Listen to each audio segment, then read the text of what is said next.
instead of being a dance company that just focuses on, making work about anything and for everybody, that we're really leaning into this niche of looking at making work. How can we use art in all its forms to communicate the experience of the chronic pain community? Because it feels like this is a community that is surprisingly large.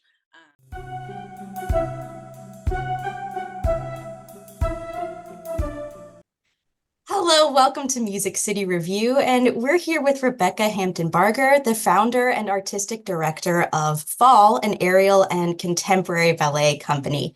And she's the creator of A Bending of Its Own Kind, a dance performance piece about her experience with severe scoliosis and chronic pain.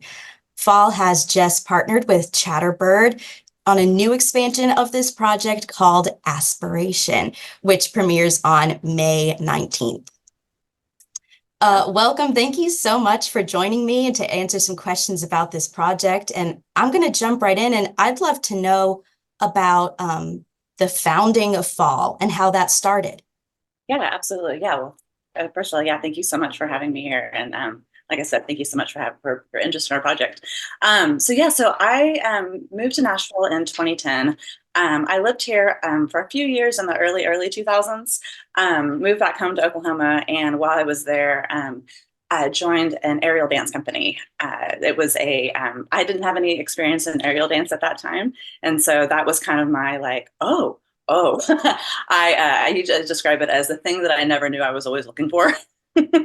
That's amazing.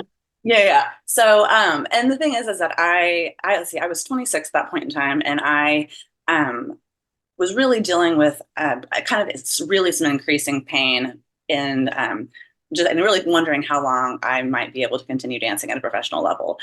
So then when I was introduced to aerial dance, there was a lot of things clicked. One, I've always loved climbing on things and hanging from things, so it kind of was as a natural. But so the actual time off from gravity while being in the air is helpful for my spine and my joints, as well as the traction that happens while you're being suspended. It gives some space in my joints, and so there's been lots of things about that I really believe has allowed me to continue dancing for all these years. I'm 43 now, so I definitely am in the kind of the older end of professional dancers that are still performing. So that's been a really cool thing. So once I found aerial dance, I kind of knew that was the thing that I wanted to build a company around, and I started looking at some other cities to maybe move to. And Nashville, because I already had some connections here, seemed like a little bit of an obvious choice. And then once I started digging into it a little bit, realized that there was really, at that point in time in 2010, there was really not hardly anyone doing aerial work here. I believe there was a pole studio that maybe had some, would hang some things here and there when people go play, but there wasn't really, codified instruction. And I think there was maybe again a couple of people performing here and there, but no performance groups. So moved here in 2010. I joined with another arts organization called Abrasive Media, and they were launching a resident artist program. And so I was able to have fiscal sponsorship underneath them, which for about 5 years. And so that really allowed my company to grow. They provided a lot of mentorship and admin support. Like I said, fiscal sponsorship. So moved here, started small, started with, a small kind of rotating group of dancers. And then in 2012, we opened Nashville's first comprehensive training program in partnership with Abrasive Media. So we had open classes to the public from 2012 to 2020, which we were really excited to be able to offer that. So anyway, sorry, I'm kind of giving you the long version. No, it's fascinating. Yeah. And so I guess the classes must have stopped because of COVID. You said 2020. Yeah. So our class program kind of ended up being a casualty of the pandemic. It was one of those things where and this leads a little bit more kind of into my personal story with the development of A Bending of Its Own Kind and the piece and everything. And that the pandemic had, I think for a lot of people in the world, caused some things to kind of come to a head. Some things had been boiling under the surface for a while, and basically hit kind of a hard wall of I haven't been taking care of myself for a hot minute, and what I've been trying to do is not sustainable, and Mm, it just was too many things. And so I just had to make some hard choices. So 100%. thankfully, what was actually really kind of a serendipitous thing is that right around the time that we were like, I think maybe we're gonna have to close things. Some of my former students opened their own space called National School for Aerial Arts. It is it's an actual circus tent off of kind of off Charlotte. And so they've been able to bring in some really high level, amazing instructors. And I feel like kind of they've helped to kind of fill in that hole and have helped to grow the aerial community really, really beautifully. That is such a fun space. I've been there. It is Oh yeah, awesome. yeah, yeah. It's magical. It is. Um, well, so going more into your personal story, how Yeah, has your chronic pain affected your life and your work, yeah, your yeah, choreography? yeah, most definitely.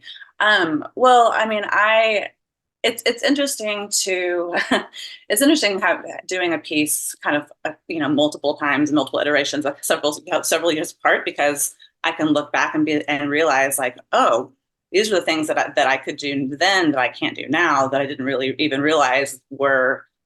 I mean, you know what I mean? Like, I didn't realize that I had this limitation now that I didn't have then. It's because things happen so gradually. Mhm. So even just little things like, I've been a ballet teacher. That's kind of been my other, the other job. I started teaching when I was 13, so I've been teaching for 30 years, which is kind of crazy.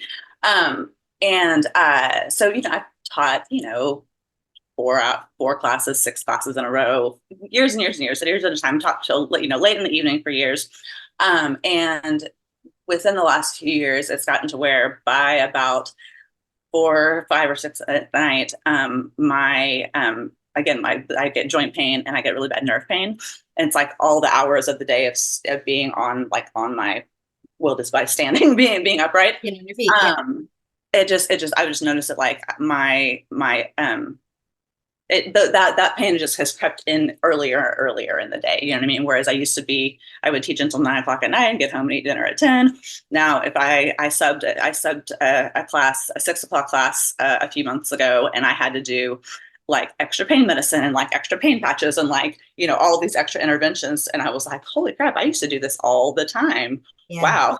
Because right now I'm really, really lucky to have an amazing job with Metro Parks dance division. So I teach all morning classes right now, which is perfect for me. Awesome. Yeah. Yeah, yeah. But yeah, so like I said, so that's just been kind of a fairly stark reminder of like, oh, right, yeah, things are progressing. This is just kind of how this is going to go. Um, so yeah, like I said, that's kind of just an example. Yeah, yeah, of how that has affected it. Mhm. Um, I know you created a bending of its own years ago, and now this piece, Aspiration, is being developed as part of it or an addition to it. And I'm wondering how it differs from the original. And I'm also very curious about the title Aspiration, because I know there are a couple different meanings with that word. Mhm. Yeah, no, absolutely. Well, you hit on it exactly. So a bending of its own kind, the kind of the OG version of I kind of have started calling it, was commissioned by Oz Arts in 2017. Um, and that was really my first opportunity to kind of dig into and confront my own story, my own journey with scoliosis. I had dealt with a lot of denial, a lot of like la la la, nothing's wrong with me, I'm fine. And that was kind of like the process of making the piece. Really, I mean, it involved a lot of journaling, a lot of thinking back through of like when I got diagnosed at 13 and just all kinds of stuff. So that first version was really more about my own personal story. So then, I kind of mentioned in 2020, how hitting kind of a little bit of a breaking point, another breaking point myself. And That health breakdown caused me to become more in tune with the online chronic pain communities. And I started really seeing some similarities across the board of like things that I'm like, these we're all experiencing some of these same things. And seems like some of the things that I addressed in the piece originally kind of are leaking up to this. So like there's a section in the piece that opens called When I Wake Up. And it's just talking about how difficult. I mean, yes, mornings can be hard for a lot of people, but for people with chronic pain, usually mornings are the hardest thing in the world. It takes hours to get going. It's this constant like like bargaining with your body of like, okay, what can we convince ourselves to do today? What's hurting? Where are things landing? Okay, I've gotten to where I now wake up way earlier than I ever used to take the first kind of round of medicine that kind of helps keep things going. And, it used to be definitely a late riser, and that's just not a thing anymore.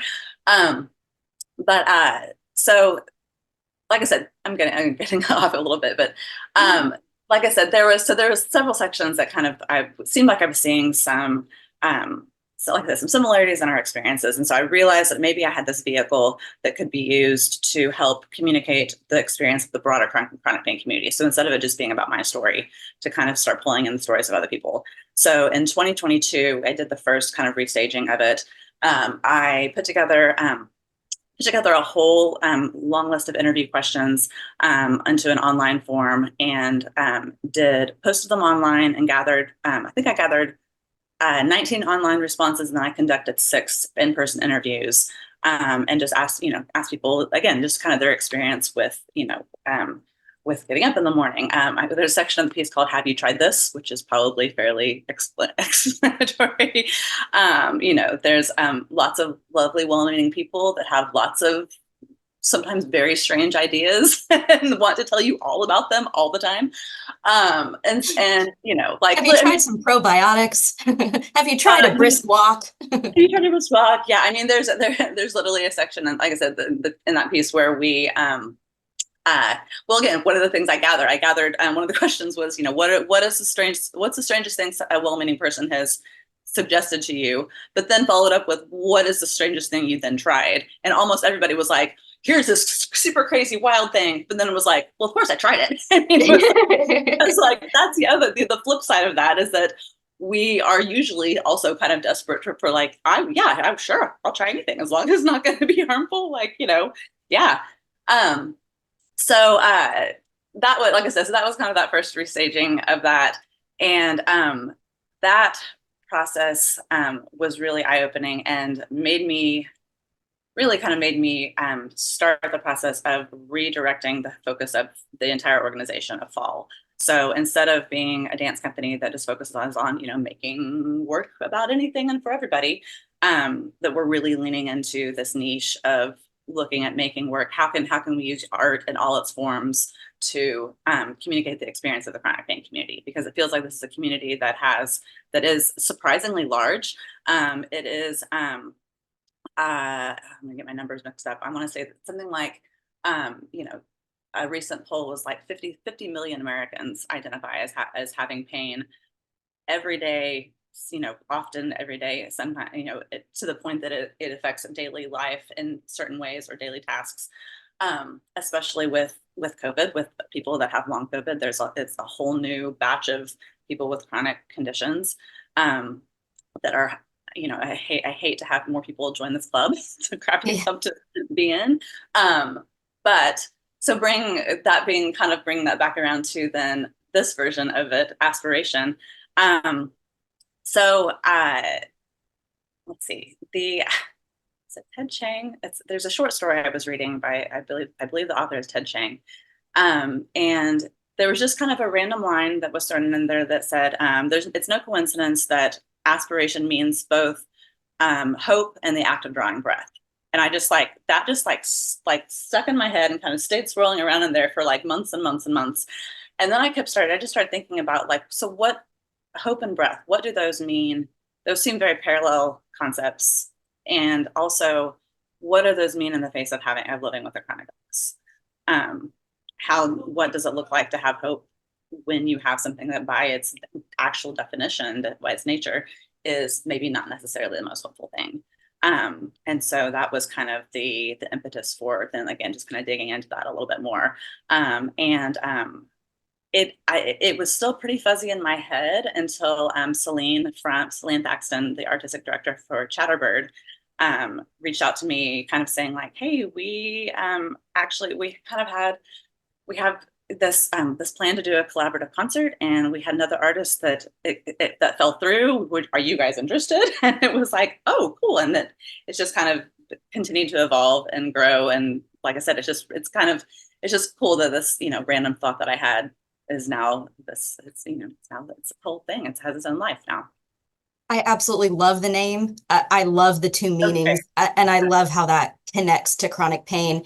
Yeah. And well, I guess you answered the question, how does this collaboration come to Oh, be? yeah, They yeah, yeah, literally yeah. reached out to you. That's amazing. Yeah, yeah. Well, so Celine and I were in, so she and I were both in the inaugural class of Periscope, which is it's put on by the Arts and Business Council and the Nashville Entrepreneur Center, and it's basically like an intensive course for artists to help them just basically learn how to talk about art in ways that make sense to other people. Awesome. Because sometimes we're not good at that. And so Celine and I were in the same kind of small group, and so we just kind of have stayed in connection. It was right around the time that she had started Chatterbird, and so she reached out and had us perform for their very first concert 10 years ago in 2014. So that's why, like I said, this year when they were like, well, we had somebody else fall through, and we were thinking like, who's somebody we wanted to work with again, and you guys came up, so it just kind of came from there. That's amazing. Yeah, yeah. And speaking of the collaboration, I read that there is going to be a structured improv. Yes. And I'd love to just know more about that. And also, how do you think the improvisational, Okay, sorry, yeah, I'm with uh, you. music is going to affect the dancers? Yeah. So let's see. So we to start off the kind of as source material for the both the composers and for me as a choreographer, I got together I coordinated a conversation between five different women who all have a variety or all have some version of a hypermobility disorder, and other comorbidities. And we're kind of at I didn't actually even realize this until we got our conversation, but we were all at varying stages in our kind of journey through the process. One had been diagnosed 8 years ago, one was like 3 years ago, one was 1 year ago, a month ago. And I'm like, my appointment with genetics is in July. So I'm like in the process. And so basically we just took a couple of hours and talked through, commiserated about some things, talked through similarities, differences, talked about hope, talked about breath, just talked about all these different things. And so we recorded the conversation and gave that. So that conversation was then shared with the composers. And then they are using that conversation as inspiration for developing the movement, the structured improvisation. So the dancers, we are going to be, having something choreographed. We are well, we have let's see, we have 3 rehearsals scheduled with the musicians. So that'll be we'll have a couple of chances to kind of like, let's try this out and see if this really works. But I don't know, it just seemed like something about that improvisation to me feels very parallel to living with chronic illness, in that it's so you just don't know what the day is gonna go like, You have to and roll with the punches. yeah, and just because you have a 9 a.m. meeting, your body is not necessarily going to cooperate, and sometimes you have to be like, okay, well, I guess this is where we are today, and having so I usually like, even within my choreography, and there will be some within this too, I usually leave little pockets of improv elements, in order to specifically with reflecting that, because and I think it's a little bit of a challenge to myself as well, because I don't naturally like improvisation or things being unknown. Uh-huh. I'm very much like, I need counts. I need to know exactly what happens on the E and A. And so it's something I kind of have just like been a creative choice as a choreographer. And again, as a reminder to myself that like, okay, it's a letting go of control, that you can't know how things are going to go, and you have to be able to, like you said, roll with the punches. Yeah, Yeah. I mean, it sounds like it's going to be a really fascinating performance. Yeah. Yeah. I'm looking forward to it. Oh, yeah. Um, I watched a piece of Yeah. Who's to Say This Will Make More Sense the Next Time Through, which is a short film from bending that you have on your website. And that includes I'm going to call it spoken word. I'm not sure if it's more like a poem, but written by Audra Almond Harvey, along with the dancing. And I was struck by this line: the dynamic nature of the chronic, so different from the acute. And which you really just started talking about that, about how you kind of have, when you have a chronic illness, things might change moment to moment, or day to day. And I was wondering about how you portray that with your choreography. Yeah, yeah. Well, like I said, so kind of purposely incorporating elements of improvisation. We I, a lot of times I really love working off of text. So a lot of times I'll start choreography by, giving the dancers a writing assignment, and we will, we'll all write something, and then we will, pull out words and phrases and develop movement kind of off of those.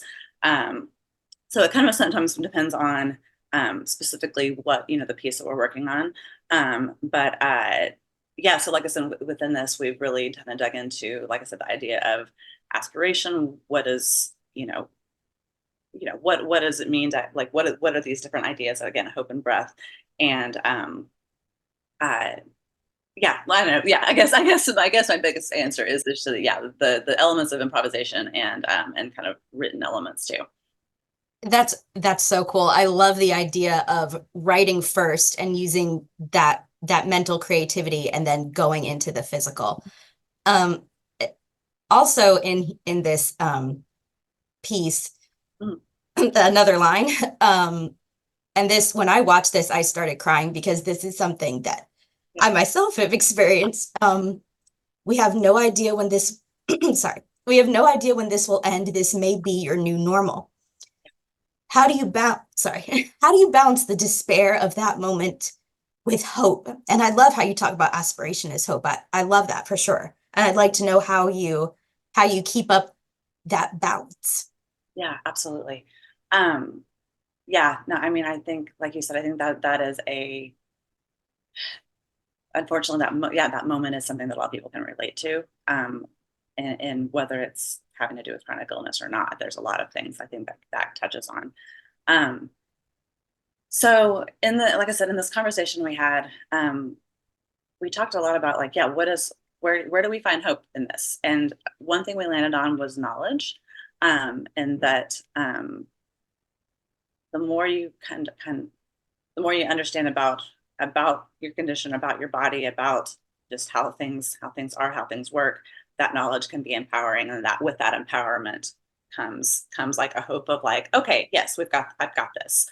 We can Um, work with this. Yeah. yeah, like, okay, here's where we are. This, yeah, like I said, I can work with this. Um, but I think that something I actually have been thinking a lot of, actually, in since we had that conversation, that I think maybe we didn't actually touch on enough, is, I think, is grace, is learning to have grace for yourself and grace for the moment, grace for Yeah. your body. And that, you know, yeah, when then it's like, okay, this is just how this is now. How do you find within that moment, yeah, how can you have grace for yourself in the anger or the sadness or the grief that you might feel, and that those are things that are okay too. um and then and then within that, giving grace for yourself to adapt and find comfort, find beauty in other things, find, you know I have uh so Audra, one of this is kind of just a beautiful story. Audra Alma Harvey, the writer who, for this piece, so she was actually they were a founding, one of my founding company member, founding dancer in Fall, Mhm. and has had, was been a professional dancer for years, has a very long list of chronic illnesses, and has had to transition away from dancing and from performing, and but within that has shifted gears, and they've always been a writer, but like it's been really inspiring to me to watch how they have found new breath and life and creativity in kind of, and what's interesting is that, even though Audra's like main like medium is writing, I still refer to them as a performance artist because it's like you're a writer, but like you could hear it, you can hear it in the recording, like it's a performance, Yes, like 100%. Yeah. and so yeah, like I said, I think that that's and I again, Audra is somebody who I've had the beautiful privilege of witnessing their journey and watching the grace that they've had to learn to have for themselves and help how that has helped me try to have the same grace for myself. And I mean, that is a really beautiful story that they were able to still do something that they loved, still perform and still make an impact, Yeah. even if they can't do the dance anymore. Yeah, yeah. And she's literally about to really, it just is about to publish a book and it's got all kinds of fun, all kinds of amazing things happening. And then it's turning That's their awesome. part of their book into a performance piece. And like, yeah. That's amazing. Yeah, yeah. So yeah, so there's yeah, I mean that and thank you for your such thoughtful questions about that piece. I really it's always again a privilege to kind of talk more about it. Yeah, it was one I loved watching it, and I can't wait to see Aspiration as well. Yeah, yeah, yeah. Well, so And there's oh yeah, go ahead. No, go ahead. oh no, Sorry. no, go ahead. No, you go, you go. No, I was about to say, I was like, oh, and then there's a live version of that in the live show. And then I just realized, wait a minute, no, not this one. Sorry, even though we're Okay. in the middle of producing two different shows that Yes, are so I saw that. yeah. Um, sorry, when will the other one be? Which will be like a bending of its own in its entirety Yeah, yeah, yeah, exactly. So that'll just be that'll be June 1st and 2nd, but it'll be in Knoxville, Tennessee. in Knoxville. That's right. That's right. Yeah, yeah, yeah, That'll be amazing. yeah. I was wondering too, uh, what are you hoping that the audience sees or experiences Yeah, through this? yeah, that's a great question. Um, I mean, so I'm a very like firm believer in the power of like abstract and contemporary art. Um, in that I think it can be really powerful for someone to be able to project their own experience onto something as opposed to the audience giving you a set narrative and exactly like telling you like here's what I'm telling you to this is about and what you should feel about it and um now I know that for a lot of people that can feel intimidating because people want to like feel like they're doing it right. Like, did I feel the right thing? Did I get it? Like, did I, often the question is like, okay, did I get it? Is this what it was about? And I'm Uh-huh. usually like, whatever you got from it is what it was about. Yeah, you yeah. know? And I think that again, my hope is that the the the depth and the time and the energy that the artists, the dancers, myself, musicians that we've put into it with the kind of the intention of the subject matter and everything in it that will come out that will feel something that the audience will somehow feel that but again like I said I really love the idea of the audience having a little bit of an abstract idea and being able to kind of see and feel projected from their own like I said from their own experience onto it. Yeah, I really love that because that provides a really nice space for them to just experience and interpret Mhm. and get something out of it instead of exactly like you said being told specifically this is exactly what you need to feel. No, feel whatever comes up for you is correct, is good. Yeah, exactly. Yeah. Yeah. Yeah. Whatever you feel is yeah, whatever you feel is correct. So yeah. Well, I have one last question, and it's just what is next for fall? Yeah, yeah, yeah. Well, as I just mentioned, we are in the process of getting ready for kind of our first outside of like first kind of tour show, our first outside of Nashville performance of a bending of its own kind. We're being hosted by Dragonfly Aerial Arts in Knoxville, which is really lovely, and so that's kind of the next big thing. But then this next coming year, I'm kind of again just shifting a little bit and doing another kind of expansion or a kind of sub project of bending called well we're calling it Suffer in Silence, but it's talking to veterans with chronic pain. And That sounds so wonderful. we have That sounds so wonderful. yeah, so I've got a really close family friend who is a veteran. who was it's funny throughout the years, he and I would like he's a high school friend of my husband's, and so he would come over to the house, and he and I would usually commiserate on like, oh my gosh, when the weather's did you feel the weather when the weather changed? Oh my gosh, my joints hurt like that. Oh, you're taking that medicine, I take that too. It's like a lot of stuff.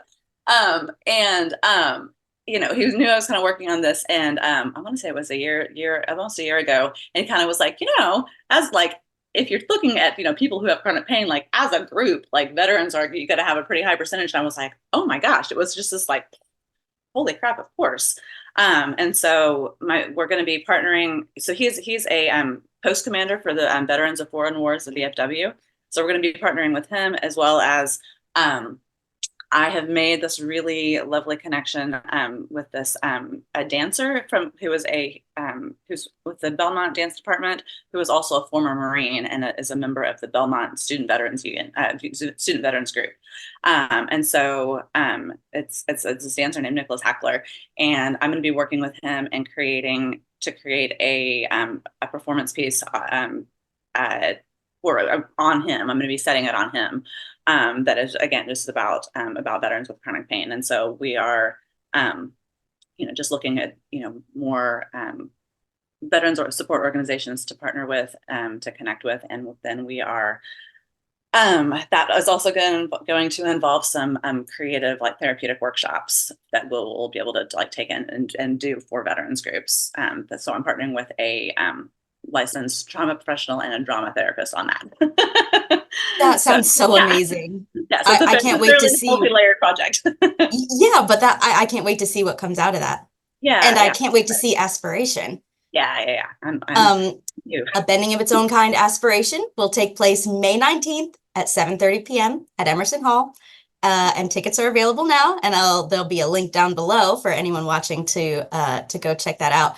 Rebekah, is really wonderful to talk to you. Thank you so much for taking time out of your day and talking more about your projects. Yeah, thank you so much for having me. I really appreciate it. Absolutely.